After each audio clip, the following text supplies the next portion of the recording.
Oke, jadi gini, ini sebenarnya agak sedikit melebar sedikit Ya, ke profesi lawyer yang mungkin tadi sedikit lo udah juga ya. belajar ya. Dan lo lihat langsung teman-teman lo ada yang jadi lawyer juga berarti sekarang. Oh, Banyak, banyak banyak. pasti gitu Namanya ya. juga dari kampus hukum itu Benar. pasti arahnya kalau nggak lawyer jadi legal perusahaan kayak gitu-gitu Iya, aja. iya. Mau jadi apa? Assalamualaikum teman-teman semua. Waduh, Bang Kevin hari ini kedatangan notaris nih. Kita kayaknya mau jual beli tanah ya, Pak? Mau jual beli tanah ya, Pak? Masya Allah. Pak Kevin Dwinanto. Wah, ini Assalamualaikum warahmatullahi wabarakatuh. Waalaikumsalam. Pak, nama kita sama nih, Pak. Jadi ini Kevin notaris, ini Kevin kapan laris. Nah, itu dia. Jadi ini netizen mau banyak tahu nih, Oke. Vin, terkait dengan gimana caranya sekolah agar ujung-ujungnya tinggal tanda tangan dapat duit. Kan itu ya. Jadi gimana caranya belajar yang sat kerja juga tinggal sat. Nah, Oke. tinggal tanda tangan dapat duit. Tapi kan gue yakin kayaknya profesi notaris nggak cuma tinggal tanda tangan dapat duit. Vin. Ya. Apa kira-kira tanggung jawab yang orang awam belum tahu dari sisi notaris, Vin? Oke. Yang perlu diketahui, notaris itu memang sebuah profesi. Itu dulu yang pertama. Karena memang ada sekolahnya dengan jenjang S2. Tentu Oke. S1-nya harus hukum dulu ya. Oh, S1 harus hukum S1 dulu. harus hukum. Sila nggak boleh, Pak? Sejauh ini nggak boleh. Saya PAI, S2-nya notaris Nggak bisa. nggak bisa ya? Nggak bisa, Pak. Nggak cocok ya? Nggak cocok. Oh, jadi S2-nya dia kenotariatan itu Betul. harus dari S1-nya jalur hukum. Betul sekali. Oke. Jadi memang profesinya kalau dulu zaman kebetulan orang tua juga notaris Ya. ya. Zaman dulu itu tidak ada istilah MKN, adanya SPN waktu itu. Apa tuh? Ada ya. MKN kalau di bahasa netizen makan, Pak. Iya. Mohon maaf. Udah MKN BLM gitu kan.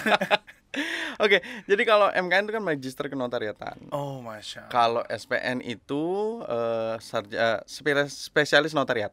Spesialis notariat. Ada yang bilang spesialis pertanahan, ada yang bilang spesialis notariat. Tapi apapun itu sempat dianggap sebuah gelar ya. Oke. Sebuah gelar yang disematkan kepada orang-orang yang akan menjadi notaris. Oke. Seperti itu. Saat itu ya, tapi Iya, kalau iya, sekarang sih iya. sudah setara S2 semua, S2 MKN semua. semua. Jadi juga tidak salah Mm-mm. kalau misalkan ada notaris-notaris senior-senior saya, Oke. banyak yang hanya sarjana hukum tapi ya notaris saja. Ya enggak apa-apa, silakan Oke. saja. Tapi memang dia sudah mengambil spesialisasi untuk menjadi seorang Notaris. notaris. Kurang lebih sih seperti itu. Oke. Itu dia tadi stigma orang adalah notaris dengan tanda tangan dapat duit. Mm-mm. Apa ada pekerjaan segampang itu, Pak? Sebenarnya gini, pekerjaan notaris ini memang berkaitan dengan perjanjian. Oke. Jadi kalau bahasanya mudahnya adalah seorang notaris itu berdiri di tengah-tengah.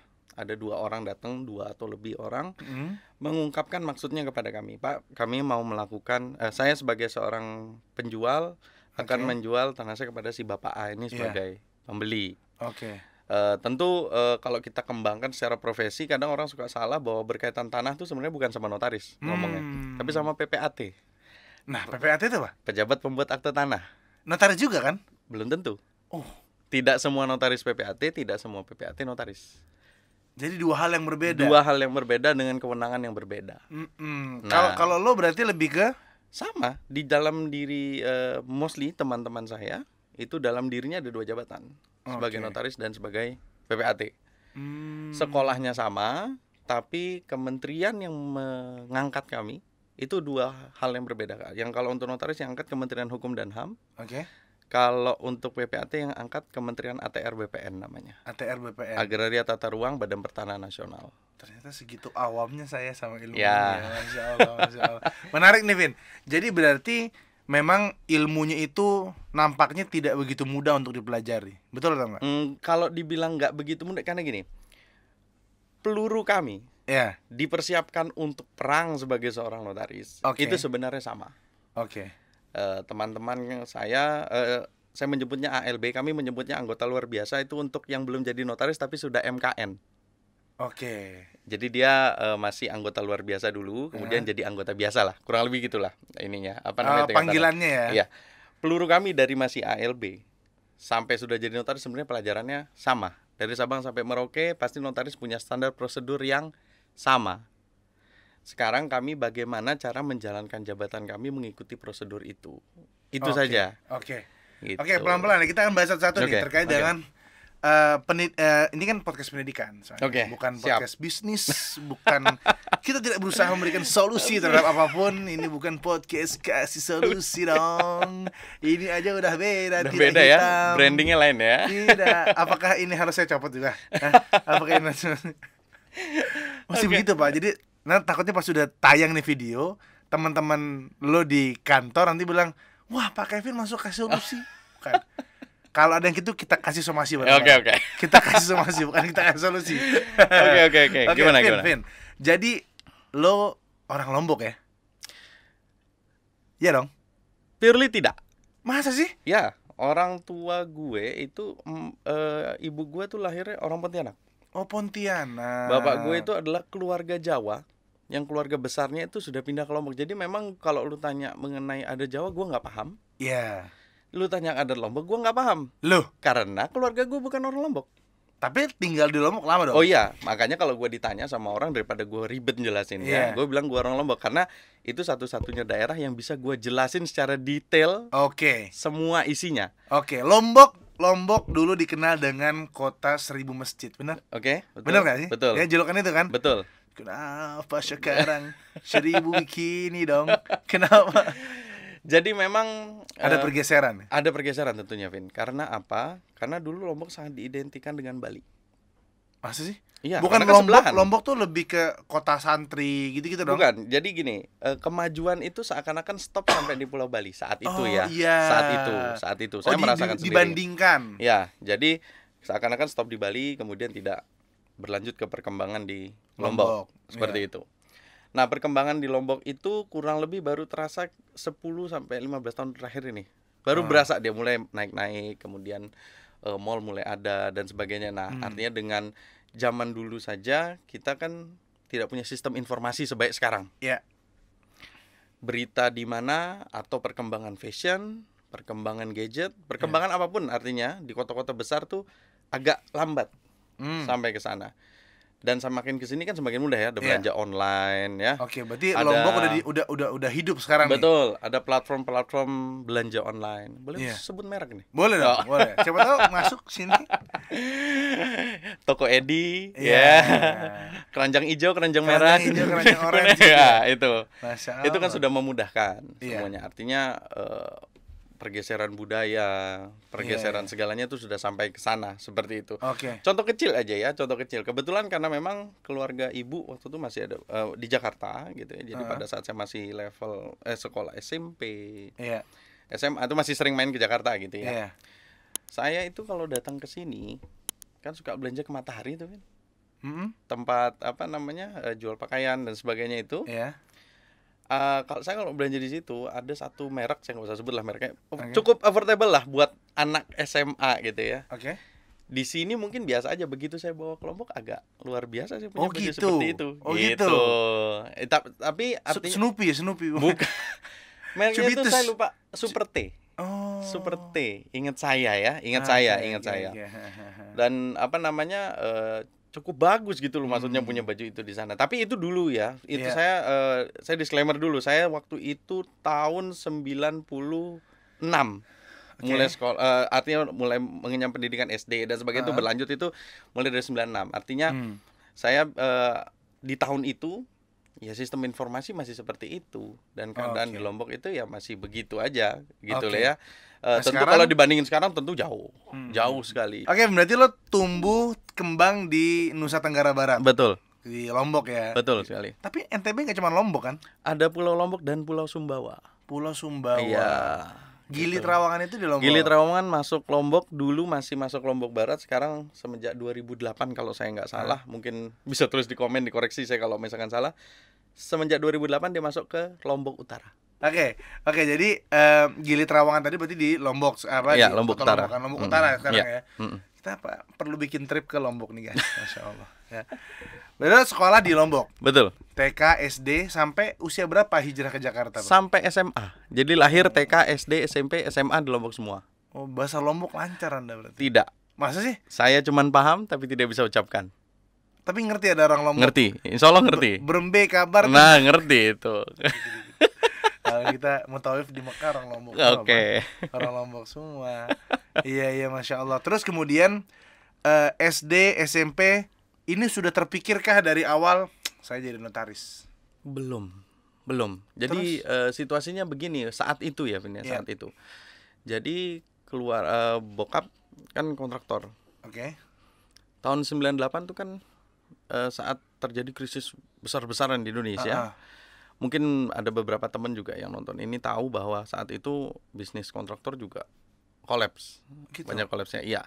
Sampai itu terjadi itu sekitar 98, berarti kan saya masih SMP deh kalau nggak salah. Oke. Pada saat itu terjadi saya belum terfikirkan mau jadi apa. SD itu. SD. Saya belum pernah terfikirkan itu jadi apa. Cita-cita awal banget kelas 1, 2, 3 SD. Standar pertanyaan yang nggak jauh dari Pilot. polisi, astronot, pilot, presiden dan Anda sebagainya. mau jadi presiden? Ya saat itu saya tidak tahu beratnya menjadi seorang presiden. Gabung. Iya. Oke lah ya. Berarti Oke. kan profesi-profesi yang Betul. membumbung gitu ya. Iya, masih Oke. profesi umum lah ya. Mhm. Kalau ada YouTuber mungkin jadi YouTuber saya dulu zaman Ais. dulu. Seperti Anda?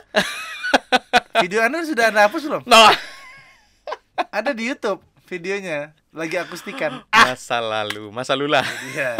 Sebelum ada akar gigi ini. Terus Ben, Jadi berarti itu di di SD ya, SD, belum kebayang belum jadi kebayang sampai akhirnya bokap sampaikan bahwa kita nggak bisa gini terus karena memang usaha agak kolaps gitu ya. Oke. Jalan keluarnya salah satunya saat itu ada beberapa opsi, gue lupa, gue inget banget dikumpulin sama nyokap sama bokap, dikasih tahu bahwa kita sekolahin mama Oke. untuk jadi notaris. Oh gitu. Makanya gue pada saat SD itu sempat kehilangan beberapa tahun sama 2 tahun kehilangan sama nyokap. Artinya karena gini, Lombok sama Jakarta itu masih asumsinya lu jauh banget, satu. Kedua, transportasinya tidak mudah. Gue kalau ke Jakarta dulu naik bus. Ini tapi bukan sesuatu yang luar biasa. Banyak kok teman-teman dari Lombok yang naik bus ke Jakarta. Itu 3 hari 2 malam, Vin. Iya. 3 hari Kebayang, 2 Pak. malam. Kebayang. Ya, 3 hari 2 malam. Biasanya bukan bus yang sleeper lagi. Biasanya bus Masih belum ada, biasa. masih duduk biasa. Iya. 3 hari 2 malam sampai dengan ke Jakarta. Artinya bisa dibilang setahun mungkin sekali lah ketemu nyokap gitu. Tapi ya dulu kan memang tidak ada handphone, tapi telepon ada gitu loh. Iya, Jadi bisa iya. teleponan dan seterusnya. Lo lahir tahun berapa kalau boleh tahu? 90 90. gue lahir tahun 90. Milenial ya Anda.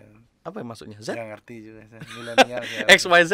Milenial. Nggak tahu saya itu masih kolok urusannya, Pak.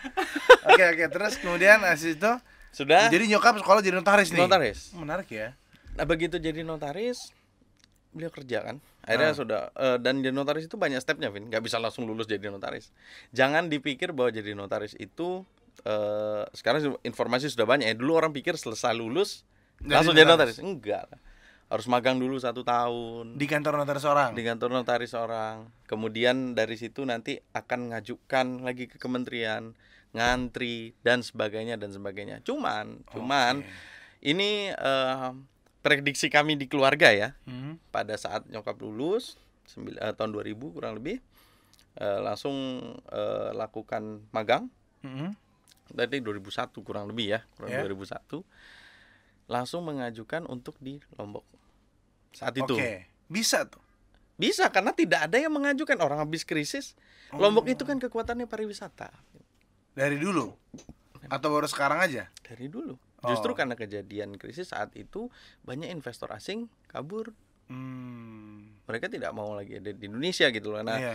ya dengan isu-isu tahun 98 lah mungkin Iya, teman-teman iya, juga iya, tahu iya, ya iya. di saat itu. Nah, kemudian beliau diangkat di Kabupaten Lombok Barat.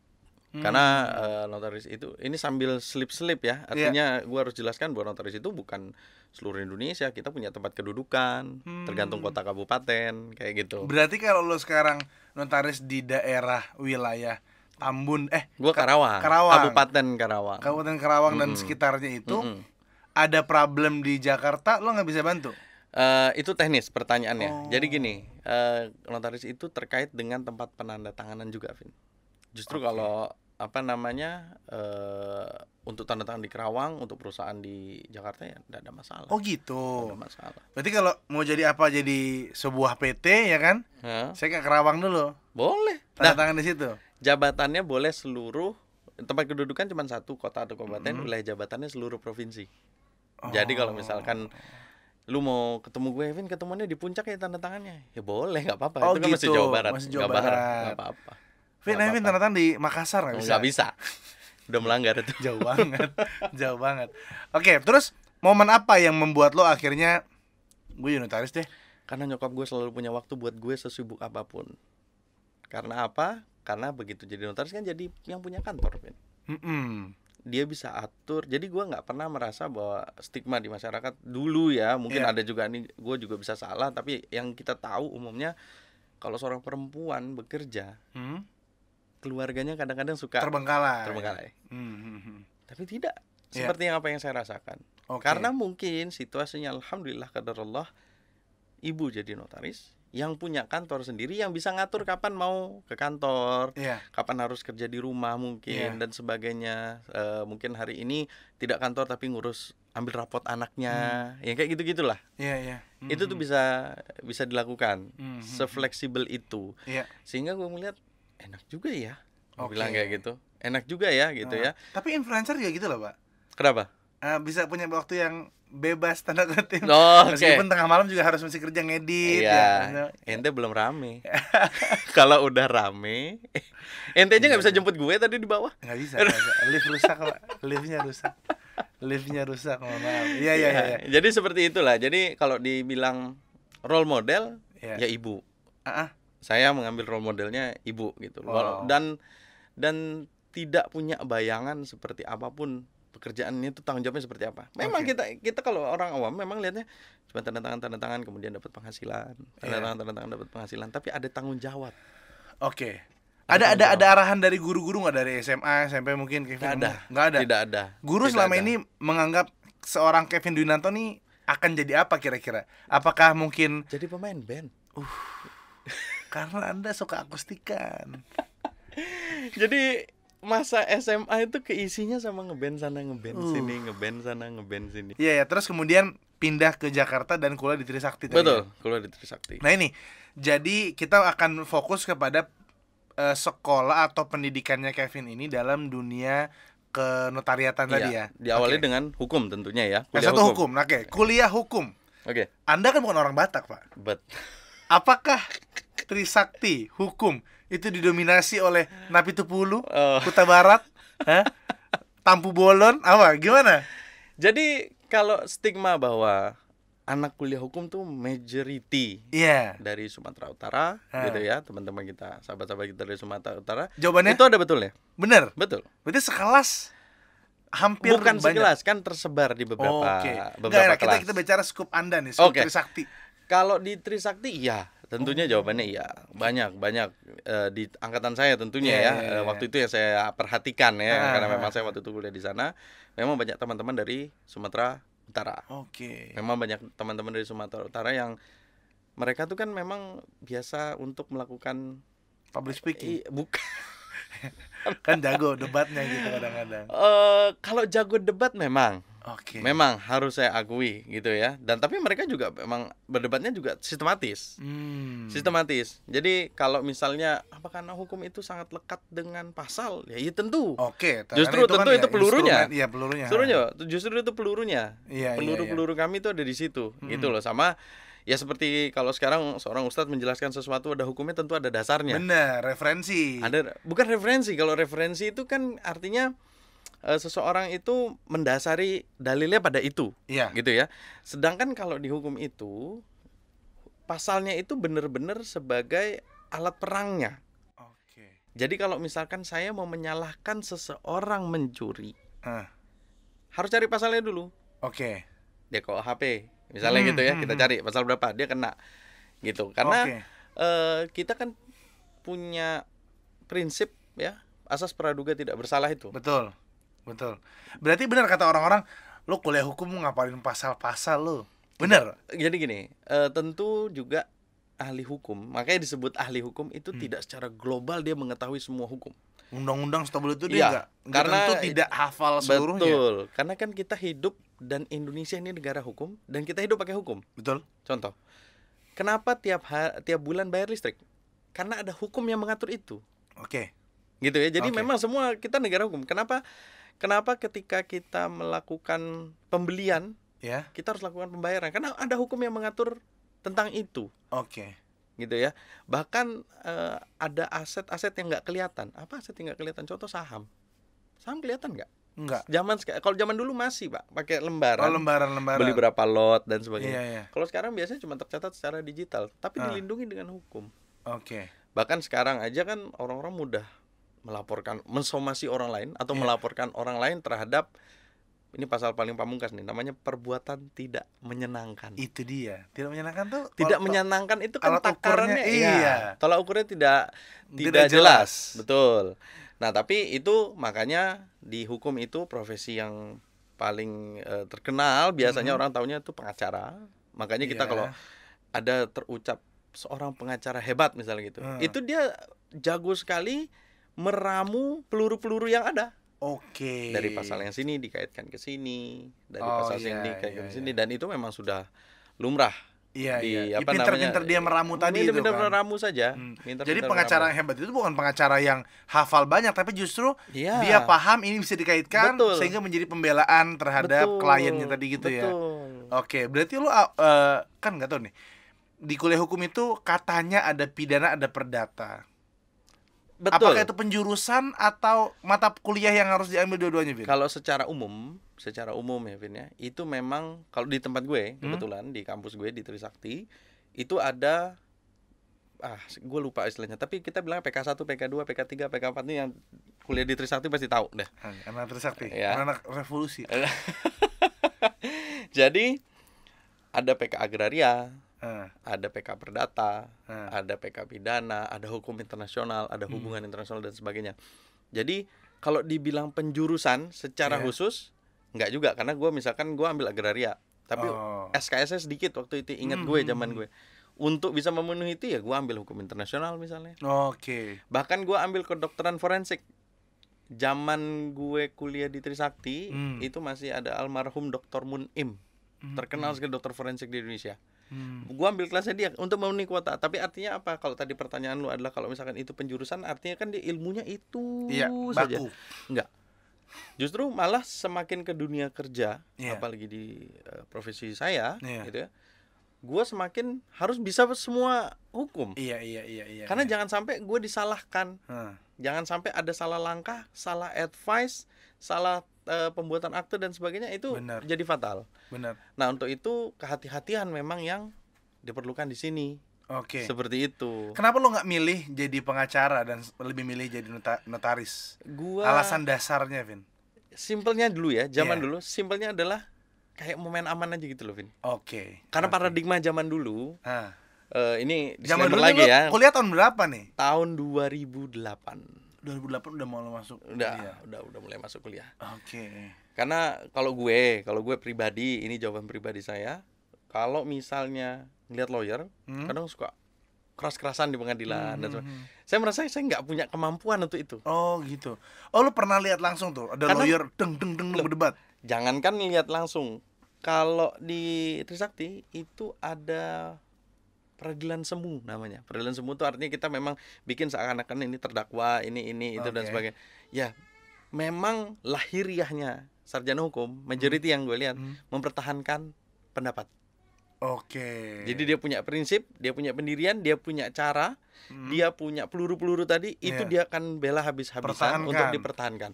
Dan itu rasa-rasanya kalau ditarik ke kehidupan umum, itu sifat dasar manusia sih. Iya. Sifat dasar manusia Oke. sih gitu loh. Makanya memang dalam agama kita diingatkan untuk mengalah, Iya. jangan emosi, jangan ini, karena memang kita sifat dasarnya itu Ego. ego. Iya. Itu memang mendasari sekali. Oke, jadi gini, ini sebenarnya agak sedikit melebar sedikit Ya. ke profesi lawyer yang mungkin tadi sedikit lo udah juga Ya. belajar ya. Dan lo lihat langsung teman-teman lo ada yang jadi lawyer juga berarti sekarang? Banyak, Oh, banyak. pasti Namanya gitu ya. juga dari kampus hukum itu Benar. pasti arahnya kalau nggak lawyer jadi legal perusahaan, kayak gitu-gitu aja. Iya. Gitu. Untuk ngurusin hukum di Betul, perusahaan tersebut gitu ya. ya. Oke, pertanyaannya adalah kan orang bilang pengacara tuh harus membela yang benar. Nah, yang benar ini kan di mata hukum harusnya, Vin, bukan di mata netizen, Iya. bukan. Nah, sementara tadi lo bilang bahwa kita ini negara yang punya asas hukum praduga tak bersalah. Betul. Jadi, seburuk-buruknya orang, let's say misalnya ada kasus tadi penganiayaan. Iya. Gue nggak bilang anak pejabat yang pakai Rubicon ya, mas gue kayak ada yang kayak gitu misalnya ada. Berarti dia secara hak warga negara tetap berhak didampingi oleh kuasa hukum atau pengacara tadi. Betul. Memang hukum kita mengatur seperti itu. Tapi kalau stigmanya tadi apa? Stigmanya bahwa pengacara harus bela yang benar. Oke. Pengacara itu memang harus membela yang benar. Benar itu kan belum tentu dari sisi yang salah. Dari sisi yang menggugat saja. Oke. Jangan sampai dia dipersalahkan melebihi kesalahannya. Nah, jadi menjaga batasnya itu tadi. Betul, betul. Jangan sampai dia dipersalahkan melebihi kesalahannya dia. Tapi apapun yang terjadi gitu kan, tentu dia akan bekerja secara profesional karena memang ini kliennya. Berarti nggak boleh ada hubungan keluarga mungkin antara lawyer dengan kliennya. Iya? Boleh. Boleh. Kalau lawyer boleh, di notaris tidak boleh. Oh. Saya tidak boleh membuat akta untuk anak saya, itu nggak boleh. Untuk istri saya nggak boleh. Untuk orang tua saya nggak boleh. Iya. Nggak, pertanyaan gini. Ini kan berarti kan, let's say misalnya si Ani udah salah, udah membunuh segala macam, jelas terbukti rekaman CCTV ada, tapi kan dia didampingi tertangkap basah. Dia didampingi oleh kuasa hukum atau pengacara tadi kan. Nah kemudian si pengacara ini berarti hanya bertugas untuk setidaknya meringankan tuntutan kepada si terduga atau terdakwa ini. Salah dua tujuannya itu, meng-hire pengacara. Dan tadi itu jangan sampai dia dipersalahkan melebihi kesalahannya. Jadi pasal yang disangsikan kepada dia itu lebih berat daripada kesalahannya dia.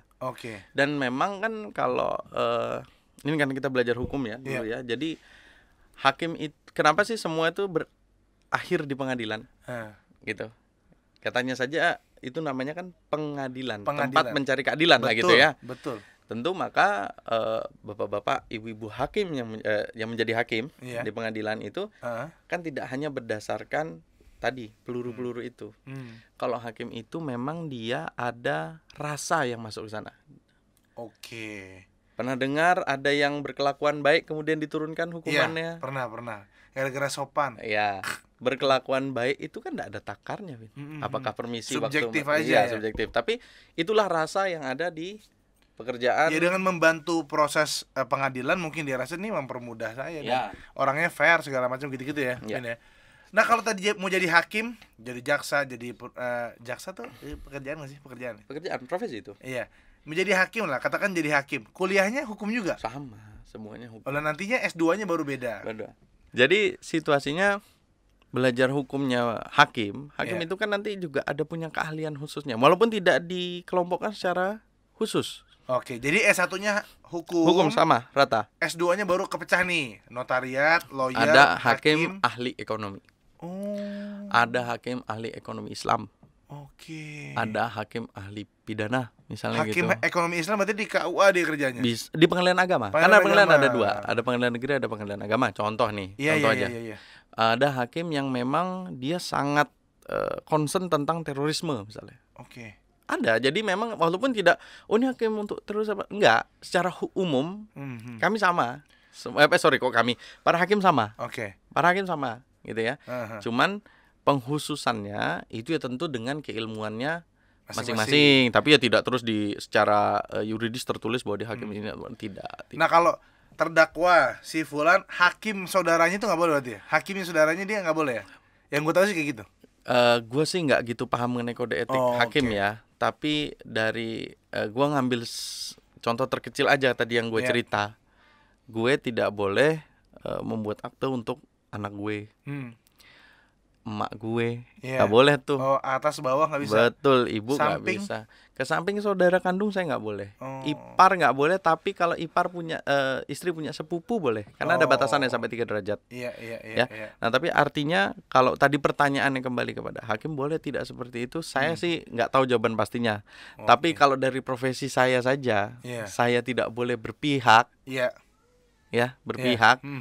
Saya rasa harusnya hakim juga seperti itu, berpihak dalam arti kata ada hubungan darah ya, bukan karena berpihak dari salah satu terdakwa atau penggugat atau dan sebagainya, tidak seperti itu. Lebih ke arah pada menjaga profesionalitas kita Ya. gitu ya.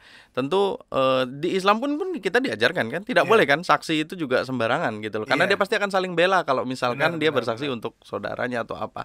Dari level yang segitu saja kita sudah diajarkan sama agama kita jangan. Ya. Gitu. Bahkan yang untuk perempuan saja tidak boleh 2, harus 4 dan sebagainya. Kita diatur itu memang menghindari pembelaan-pembelaan itu sebenarnya.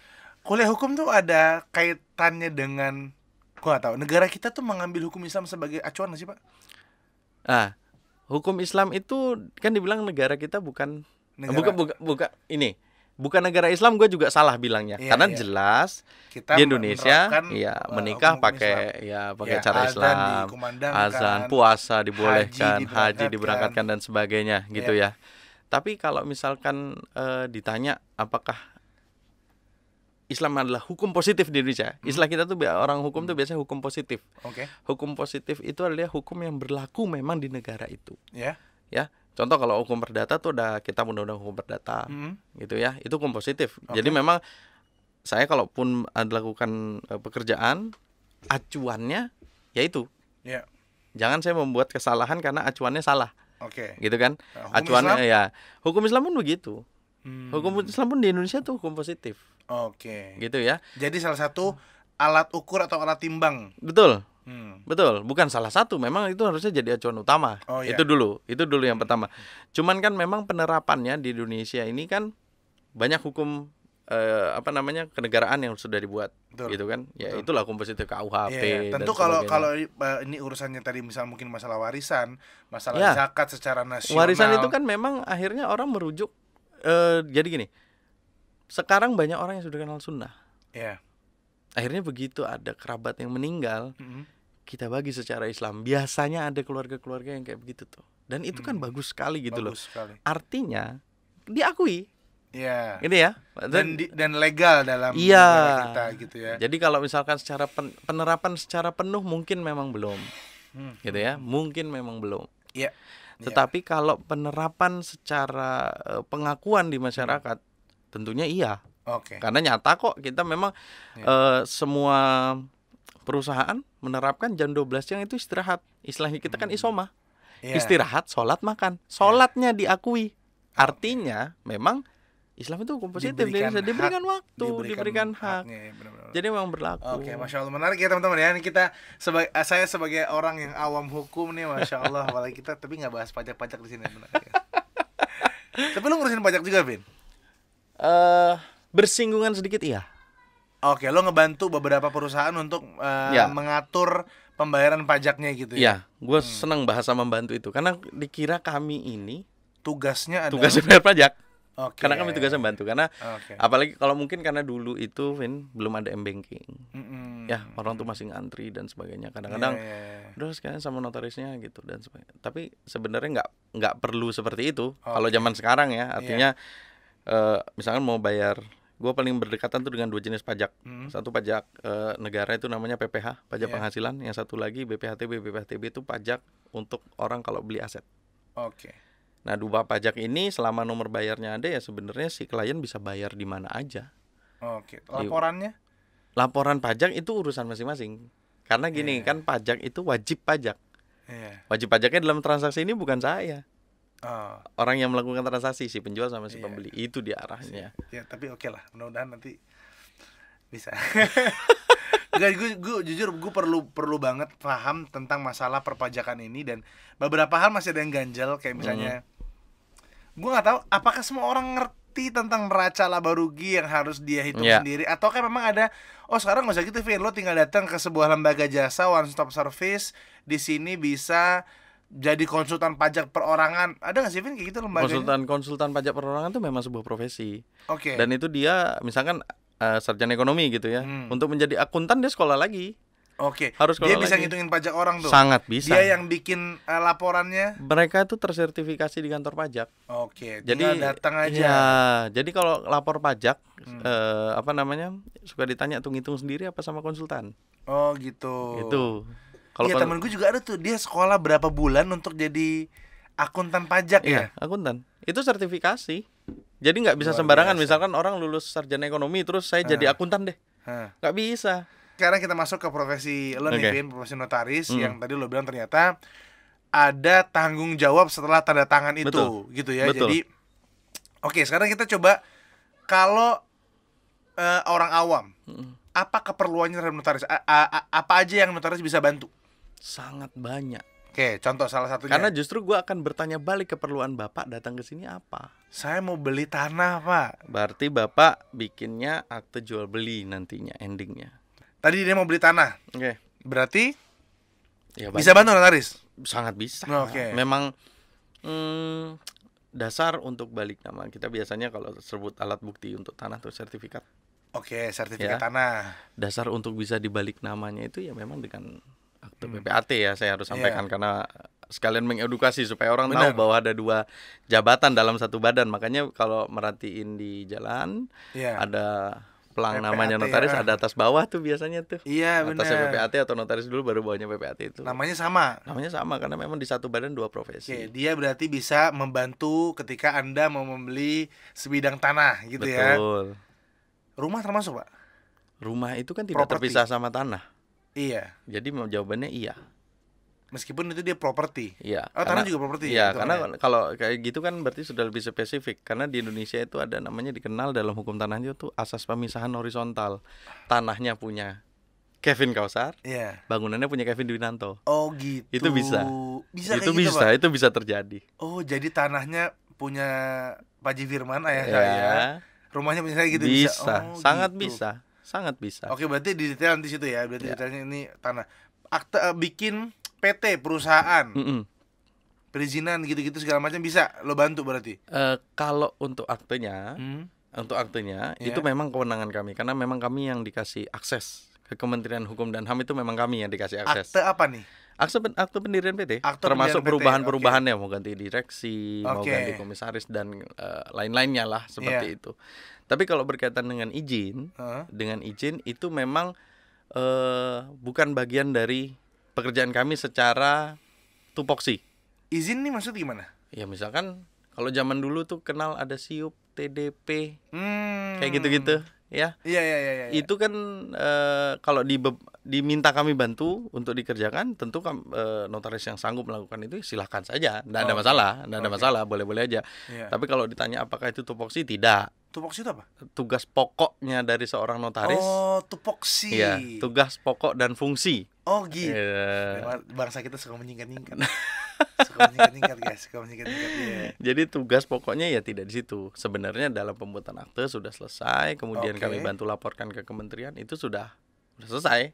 Tapi kalaupun ada notaris yang mau mengerjakan itu ya monggo aja silakan, tidak ada masalah. Beli tanah bisa, beli rumah bisa, bikin perusahaan bisa dibantu juga. Bagi harta bisa, Bagi harta. bagi harta bisa. Berarti Anda kebagian juga dong hartanya. Sedikit Tentu bagian ada dari jasa. fee, ya. Iya, jasa. Oh, bagi harta bagi waris maksudnya nih. Iya, Waris, jadi ada, sengketa, ya, gunung gini. iya betul. Oh, notaris itu turun tangan juga. Gue Iya. pikir cuma pengadilan agama doang di situ. Bisa. Jadi gini, pengadilan itu bisa melakukan karena pengadilan kan hanya prinsipnya tidak boleh menghakimi lebih dari permintaan. Kalau misalnya diminta hakim, saya mau gugat cerai misalnya, Iya. ya hanya gugat cerai saja yang diuruskan sama hakim itu dan disidangkan. Oke. Tapi apakah itu ternyata di belakangnya ada gunung gini, ada hak asuh anak Iya, misalnya, itu atau notaris. ada hal lain-lain? Enggak, bukan. Itu juga bisa dilakukan di hakim. Biasanya Oke. orang, karena lumrahnya biasanya ya orang kalau mau bercerai itu yang penting kami cerai. Iya. Padahal ada beberapa aspek lain yang bisa sekalian diurus harusnya. Seperti termasuk hak asuh anak, Iya. harta gono gini. Memberi Itu bisa nafkah. diminta. Itu termasuk juga Iya. dibahas di sana. Tapi kan Oke. ada sebagian orang mungkin yang sudah gue pengen cepat-cepat selesai, udah. Ya Oke. udah, putus pernikahannya sudah. Sebenarnya tugas hakim juga selesai sampai di situ. Apakah tidak ada bagi gono gini jadi salah hakim? Ya enggak lah. Kan tergantung permohonannya. Iya, benar. Gitu. Oke, berarti bagi harta termasuk. Ada lagi, Pak? Macam-macam, Vin, mau tanya apa lagi? Perjanjian deh, apapun. Oh. Name it, apapun. Misalkan Mau ada bikin orang CV, bikin ada apa, orang punya kerjasama. lahan. Ada orang punya lahan. Menurut pemetaan suatu perusahaan batu bara, di situ ada batu baranya, tapi tanahnya bukan punya perusahaan batu bara kan? Oh, Bikinlah oke. perjanjian. Iya, oke. Penggunaan tanah itu nanti akan digali, dieksplorasi dan sebagainya. Si orang yang punya tanah bilang saya nggak mau jual, saya maunya itu tetap punya saya. Tapi itu tetap diusahakan oleh si developer. Bikin perjanjian. Oh gitu. Itu Yang dilegalkan dan iya. diakui negara kalau ada Betul. tanda tangan Anda gitu ya. Betul. Makanya ada prinsip dalam hukum itu, semua perjanjian itu jadi perjanjian yang dibuat antara pihak itu menjadi undang-undang bagi pihak itu. Jadi karena misalkan Jadi akad lah ya gitu betul, ya. betul. Apapun bisa diaktakan sebenarnya kalau mau. Ya, Jual beli mobil bisa. Jual beli sepatu yang begitu mahalnya pun bisa. Gitu. Bahkan kami notaris itu suka Itulah munculnya keluar sertifikat-sertifikat betul. berlian, cincin Iya. gitu-gitu ya. Iya, betul. Jadi Tas mahal gitu ya. orang-orang itu melakukan peralihan hak. Gue bilangnya peralihan hak ini supaya umum, karena peralihan hak ini banyak banget. Iya. Gelas ini beralih ke lu tuh Iya, peralihan hak. Benar, Yang beralih tadinya punya Kevin Dwinanto jadi Kevin Kausar punya. Iya. Itu namanya beralih. Umum saja. Oke. Jual beli mobil itu peralihan. Oke. So, beli rumah dari developer itu peralihan. Jadi secara umum peralihan. Nah, apakah semua peralihan bisa dibuat atau notarisnya? Tergantung permohonan sekarang. Dan kita lihat bendanya apa? Berlian misalnya. Oke. Bahkan kalau buka safe deposit box, tahu ya, di bank suka ada safe deposit. Misalkan yang bersangkutan meninggal, Ya. terus ahli warisnya mau buka nih. Iya. Itu kalau yang aman, panggil notaris. Nanti kami bikin berita acara. Ada apa aja di dalam situ? Ada jam Rolex, ada emas batangan, Oke. ada kalung seberat sekian gram, ada surat ini, surat itu, kami list. Itu nanti bikin berita acara. Kuis, ngambil apa sih angka-angka gitu misalnya, angka berapa yang keluar nanti dapat mobil. Serius? Itu ada notaris. Makanya perhatiin deh, kadang-kadang suka pengundian ini dihadiri oleh Notaris ya. notaris benar. satu, sampai kepolisian juga diundang. Iya, untuk sebagai saksi berarti. Fairness-nya memang keadilannya Oke. untuk fairnya situasi ini, orang-orang itulah yang diundang. I see. Jadi memang pekerjaan kami itu enggak, memang kami banyak di mana-mana, bahkan stigmanya sekarang lebih gampang cari notaris daripada tukang tambal ban, saking banyaknya di mana-mana. Nah, Gitu berarti kan? kalau banyak itu gua nggak tahu sistemnya, cuman makin banyak berarti lo berarti harus lebih punya value mungkin untuk supaya lebih diminati, atau dia per wilayah Pak. Jadi misalnya kalau wilayah hutan kayu nih, udah nih si A aja notarisnya. Oh enggak begitu. Enggak begitu. bebas, boleh. Bebas. Jadi kembali ke stigma awal tadi ya. Secara peluru kami dari Sabang sampai Merauke sama. Enggak ada yang beda.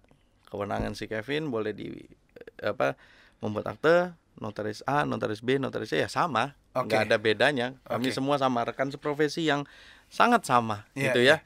Tapi kalau ditanya harus ada value lebih gitu ya. Oh tentu itu berkaitan dengan keahlian masing-masing. Individu Yang nilai plus. Contoh, saya nggak ahli bahasa Inggris. Saya nggak mahir bahasa Inggris. Ada seorang teman notaris yang ahli sekali. Bagus bahasa Inggrisnya, mungkin bisa menguasai 4 bahasa dan sebagainya. Tentu value dia akan lebih tinggi daripada saya. Betul, paham. Seperti itu ya. Iya. Jadi kami punya kewenangan yang sama, tapi secara value memang kalau ditanya beda-beda ya tentu beda-beda. Oke. Vin, berarti itulah tadi jasa-jasa yang mungkin orang bisa bisa pilih untuk pakai jasa lo gitu ya. Tinggal datang ke notaris, tinggal tanya kira-kira kalau urusan saya ini bisa dibantu nggak ya Pak Bu gitu ya. Iya, betul. Oke. Betul. Nah, setelah tanda tangan dan membuat perjanjian, apa konsekuensi dari pekerjaan lo? Karena harus ada ini kan. Gak mungkin lo tanda tangan dapat duit itu udah saya liburan ke Lombok lagi, liburan lagi ke Gili Trawangan. Gak mungkin. Ada konsekuensi. Gitu ya. Apa konsekuensinya seorang notaris, Vin? Jadi gini, kami bertanggung jawab terhadap, bahasa gampangnya biar mudah dipahami, itu produk kami yang dibuat berdasarkan permintaan para pihak. Dalam proses itu pun kalau secara singkat gue jelaskan, itu banyak sekali bahan yang kami butuhkan. Kalau ibaratnya kami ini koki, kami butuh bawang, minyak, bawang putih, bawang merah, bawang bombay, beras dan sebagainya. Itu saya minta. Sehingga saya harus memvalidate data-data formal mereka. KTP, kartu keluarga, surat nikah, ya. Jadi memang itu adalah pintu awal dalam pembuatan akte. Itu standar yang saya bilang. Berarti lo harus memvalidasi orang-orang yang mau bikin perjanjian ini. Betul. Karena supaya nanti setelah ada perjanjian nggak ada yang uang prestasi atau mengkhianati ini gitu ya. Karena biasanya miss di pintu pertama ini akan mengakibatkan miss lanjutan yang selanjutnya. Contoh. Berarti teliti itu adalah sebuah keharusan Iya, di profesi harus Anda. teliti dan ya semakin lama kita bekerja kadang kita punya sense sendiri Iya, sama iya. pekerjaan kita. Benar. Lama-lama begitu. Benar Ya. Semakin kita mencintai pekerjaan kita ada sense biasanya yang timbul di diri kita. Kayaknya ini oke deh, kayaknya ini enggak deh. Iya, Nah, iya, itu ada sense ya. itu sense. Itu tidak ada di kuliah tentunya. Tentu Betul. rasa Pengalaman dari experience-nya. Contoh saja, kalau misalkan ada seorang penghadap datang kepada saya. Bahasanya penghadap ya. Penghadap. Kiri ada kanan nggak tahu ya. Ternyata penghadap aja. Datang hadap, kemudian ada laki-laki dan perempuan. Oke. Mereka berdua bilang, kami suami istri. Ah, Oke. Dari mana saya tahu saya nggak datang nikahannya? Iya. Gitu kan? Itu kan ya enggak. Itu Pak yang ada Zupa-Sup. Terus. Saya nggak tahu. Bagaimana saya memvalidate itu? Mulai KTP-nya saya minta, Ah, kartu keluarganya saya minta, mm-mm. buku nikahnya saya minta. Oke. Di level ini, kalau memang sudah ada kecurigaan, tentu sense akan muncul dan mulai bertanya yang lain-lain. Mohon saya didukung dengan surat keterangan dari kelurahan misalnya. Mohon saya didukung dengan surat dari apa dan sebagainya gitu ya. Oke. Ada surat pendukung lah gitu ya, Oke. dari data ini ada pendukung. Tapi kalau misalnya enggak, saya excuse sama 3 data ini, Hah? kan saya bisa kecolongan. Bagaimana saya tahu dia suami istri? Taunya itu perempuan yang dia ajak saja, tapi istrinya ada. Nah, tapi kalau misalkan sudah saya minta sampai 3, kemudian saya memvalidasi semuanya dan masih ada yang salah, ternyata itu bukan istrinya dan sebagainya, saya nggak bisa disalahin. Karena berarti dia memasukkan keterangan palsu dalam otentik dan dia bohong sama pejabat. Iya. Ketika orang itu Gitu. berbohong, apalagi sampai datangin dokumen palsu, itu di luar kuasa kita ya. Iya, nggak bisa. Anda kan bukan uya-kuya. Betul. Yang bisa membaca pikiran orang tadi Iya. itu kan dengan Nah, iya. kami Berarti, cuman oke. Sebatas zohiriyahnya, Iya. ya, apa yang terlihat, apa yang nampak, itulah yang betul. kami yakini. Bahasa hukumnya itu kita cuma menjamin kebenaran formil. Hmm. Ya kalau misalkan Kevin Kausar kasih KTP ini Kevin Kausar, KTP-nya lu KTP mana? Jakarta Timur. Jakarta, Oke. Jakarta. Jakarta Timur. Gua kan nggak perlu bilang Pak sebentar ya. Saya ke Dukcapil Jakarta Timur dulu. Iya, tanya dulu. Saya tanya ini datanya benar apa enggak? Ada nggak valid atau manusia apa enggak? ini gitu. Betul. Itu kan tidak Nggak perlu. mungkin, iya. Cukup dengan KTP aslinya. Hmm. Kita memvalidate itu. Perkara ini asli apa enggak? Ya. Itu bukan kewenangan kami untuk menjudge itu. Tapi tadi lu bilang ada sense itu kan. Betul. Kalau kira-kira ini kayaknya Betul. mencurigakan, masa foto KTP-nya kayak selfie gitu. Iya gitu. Iya. Ya, nanti ketemu buku nikah nih kok kayaknya aneh deh. Iya, Ya, kayak gitu-gitu pasti kan tuh. yang palsu-palsu tuh Ya. ada jejaknya. Ya, itu apa namanya? Sense-nya memang yang akan apa namanya? terasah Oke. dari waktu ke waktu. Nah, Oke. mulai masuk ke pembuatan akte. Tadi kan terima data. Buat akte dan sebagainya, katakan bikin kalau ngomongin suami istri biar gampang, misalkan perjanjian pranikah. Oke. Biar gampang aja nih ya, Iya. supaya pihaknya nggak banyak nih, cuma calon Dua, suami sama iya. calon istri misalnya gitu. Oke. Ya dia sampaikan apa yang diatur. Atau bikinnya di notaris tuh, Pak? Iya. Oh. Dan setelah dia nikah harus didaftarin kalau dia muslim didaftarkan di KUA. KUA, kalau dia non muslim daftarnya di Dukcapil. Didaftarin nanti ada tulisannya. Karena apa? Begitu didaftarkan. Oke, sekarang gini deh. Dia bikin Vin, Ah, tapi nggak didaftarin. Kira-kira pihak ketiga tahu Iya. nggak? Nggak nggak tahu, datanya nggak di saya. Dia- Oh, dia- janji berdua Iya. aja gitu. Begitu dia didaftarkan, dia memiliki efek terhadap pihak ketiga. Betul.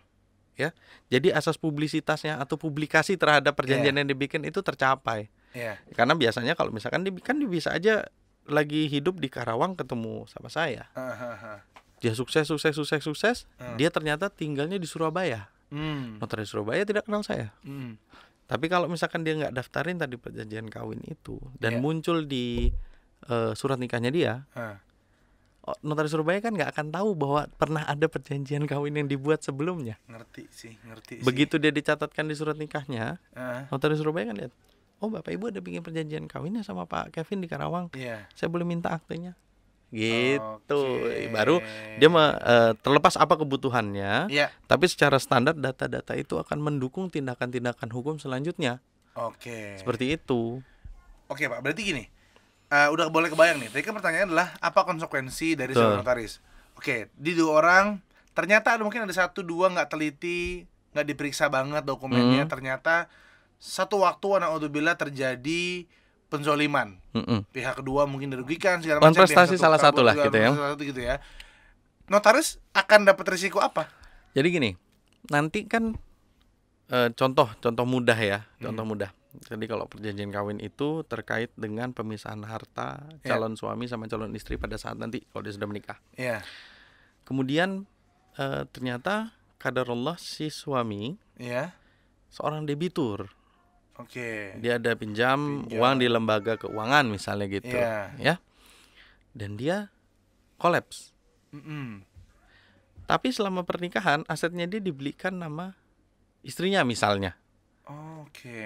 Ya. Jadi di perjanjian pas mau bayar asetnya itu tidak ada. Iya, itu bisa terjadi kayak begitu. Akhirnya jadi dalam hal itu nanti kan bank memastikan bahwa memang akte ini benar ada. Mungkin akte notarisnya harus dipanggil untuk sebagai saksi, diperiksa dan sebagainya. Itu dipanggil. Walaupun kejadian itu 20 tahun setelah pembuatan akte. 30 tahun setelah pembuatan. Ada batasan waktu, Vin? Tidak ada. Pokoknya selama perjanjian itu masih ada, orangnya masih ada dan mempermasalahkan perjanjian itu, maka notaris sebagai pihak yang memberikan kewenangan terhadap perjanjian tersebut sebagai saksi pula di situ ya gitu ya. Enggak gini, saksi lain. Di akte lain. Jadi kami itu kalau bahasa undang-undangnya adalah pejabat umum yang memang diberi kewenangan untuk membuat akte otentik. Akte otentik itu apa sih? Akte otentik itu ada di KUH Perdata, diatur bahwa bentuknya ditentukan undang-undang. Dibuat sama pejabat yang memang ditunjuk sama undang-undang di dalam daerah kerjanya. Gitu. Jadi contoh akte otentik paling gampang apa? Akte kelahiran itu akte otentik. Dikeluarkan sama Dukcapil, ya kan? Kewenangannya memang itu, bentuknya ditentukan sama undang-undang, dikeluarkan dalam memang kewenangan wilayahnya dia. Itu kan semua otentik. Otentik. KTP itu otentik. Karena memang diatur kan bentuknya, dikeluarkan oleh siapa dan tujuannya apa, itu semuanya jelas. Jadi itu bukti-bukti, makanya akte itu paling pertama, Vin, di pengadilan biasanya bukti surat. Nah, termasuk itu. Nah, kalau hakim butuh keyakinan terhadap apa isi akte, bagaimana kejadiannya, bagaimana apa sih yang dimau dua orang ini. Mungkin pada saat sudah berkonflik, sulit berkomunikasi, hakim panggil, kita jelaskan sepanjang isi akte bahwa dia Pak benar tanggal segini, jam segini dia datang, dia menyampaikan ini dan itu. Gitu. Mungkin pertanyaan sebelum terakhir nih, Vin. Ada nggak kemungkinan hakim bilang, notaris, kamu yang lalai, kamu yang saya masukin penjara? Bisa. Serius? Loh, kami ini manusia Pak, biasa, manusia biasa sama seperti yang lain. Bukan karena kami diberi kewenangan, kami terus super power dari yang lain. Tidak, sama, tetap human error yang mengakibatkan terpeleset. Itu ada. Dan bisa berakibat Anda masuk penjara gitu. Sangat bisa, sangat bisa. Jadi makanya kalau sempat tadi di behind the scene kita tanya terkait somasi, kami ini memang target somasi. Bukan Anda yang kasih somasi, tapi Anda target somasi. Target justru, karena kan kami membuat perjanjian terhadap orang-orang dengan keinginan bebasnya. Ya mau berbisnis lah, mau bagi hasil lah, apapun lah itu bahasanya, datang kemudian mau diaktekan dan sebagainya kita buat. Gitu kan. Begitu jadi masalah, yang terjadi biasanya gini, Vin. Saya juga bisa salah nih statement ini, tapi umumnya yang saya tahu dari orang-orang awam, akte notaris itu kan biasanya bisa selesai tanda tangan, dikasih salinan, disimpan, nggak dibaca, nggak di apa, karena mungkin ngerasa ya udah bisnisnya udah jalan dan sebagainya. Tapi begitu terjadi trouble, apa yang pertama mereka cari? Pasti akte yang dia simpan itu dia. Waktu itu kita sepakatnya apa sih? Nah itu, balik dia akan balik ke akad itu. Nah makanya kenapa saya bilang kita bisa jadi target somasi, karena kita yang buat. Kita akan ditanya, karena kan gini, ini yang kita bicarakan tadi kita kulit-kulitnya doang. Teknis yang dibicarakan lebih dalam itu banyak sekali. Contoh mudah ya, contoh mudah. Kalau dibaca dalam akte itu suka ada kalimat paling pertama di kepala aktenya tulisan gini, hadir di hadapan saya, Kevin. Itu kalimat sepenggal itu beneran harus hadir, Vin. Nggak bisa diwakilkan. Nggak bisa. Nggak bisa online. Nggak bisa. Makanya waktu COVID kemarin, profesi kami tidak ada jalan lain selain bertemu. Karena hadir di hadapan saya dan sebagainya. Gitu. Waktu itu sempat mau dibahas via Zoom dan sebagainya, cuman sampai akhirnya menenang keadaan COVID sampai hari ini, itu tidak ada peraturan yang kontra untuk membantah bagian itu. bertemu Iya. Akhirnya tetap harus ketemu dengan berbagai cara. Teman-teman ada apalagi yang dengan teknologi AI zaman Iya. sekarang lebih mengerikan Pak Iya, ya. tuh. Kemungkinan untuk dipalsukan segala Betul. macam harus ketemu, wujudnya ada gitu Iya. ya. Teknisnya Oke. banyak, Vin. Teknis Oke. buatan notaris banyak. Nggak hanya masalah perkara tanda tangan. Bahkan sekarang semenjak Undang-Undang Jabatan Notaris dilakukan perubahan Adendum Iya. tahun 2014 Hmm. sampai sidik jari saya harus minta. Iya. Karena kalau tanda tangan, assume-nya mungkin ya si pembuat undang-undang waktu itu mungkin saya kalau latihan tanda tangannya Kevin Kausar setahun bisa sama mungkin. Iya. Tapi kalau sidik jari jadi nggak mungkin. karena pemberian dari Allah langsung Iya. tidak bisa. Benar, Tidak benar, bisa. Itu teknis lanjutan. Artinya Iya. banyak hal-hal yang perlu diperhatikan dalam profesi sebagai seorang notaris gitu ya. Jadi kalau tadi kembali ke pertanyaan paling awal bilang buat tanda tangan dan dibayar, iya betul. Memang Iya. secara zahir Iya. posisinya begitu tuh kelihatannya. Iya. Tapi proses menuju tanda tangan, Iya. Dan menjaga tanggung jawab selama konsekuensi. setelah tanda tangan itu hal yang lain, hal yang berbeda. Bahkan tanggung jawabnya kalau misalkan bisnisnya berjalan 50 tahun, Iya. notarisnya aja belum tentu hidup sampai 50 tahun. Betul. Tapi akte itu walaupun notarisnya meninggal tetap menjadi acuan sebagai dasar dilaksanakannya bisnis itu. Mantap. Masya Begitu. Allah. Ini teman-teman, Masya Allah kita berasa kuliah hukum nih. Karena Kevin Masya Allah ngejelasinnya juga bagus banget gitu, pelan-pelan segala macam. Kayaknya Kevin ini juga mau buka kelas public speaking dan lain. Masya Allah, Vin, terima kasih banyak Sama-sama, ya. Vin. Penjelasannya jelas Sama-sama. banget. Jadi Semoga secara- mencerahkan sedikit ya. saya tercerahkan sekali ya. Saya langsung mau kuliah S2 hukum. Ya. Jadi jelas banget, Vin. Masya Allah, Oke, makasih banyak. alhamdulillah. Cuma pertanyaan yang harus ditanyakan di podcast ini adalah sesuai dengan judulnya. Oke. Tolong jawab dengan singkat, padat aja, Oke. Vin. Mau jadi apa, Kevin Dwinanto? Mau jadi bapak yang sukses. Mau jadi bapak yang sukses. Assalamualaikum warahmatullahi wabarakatuh.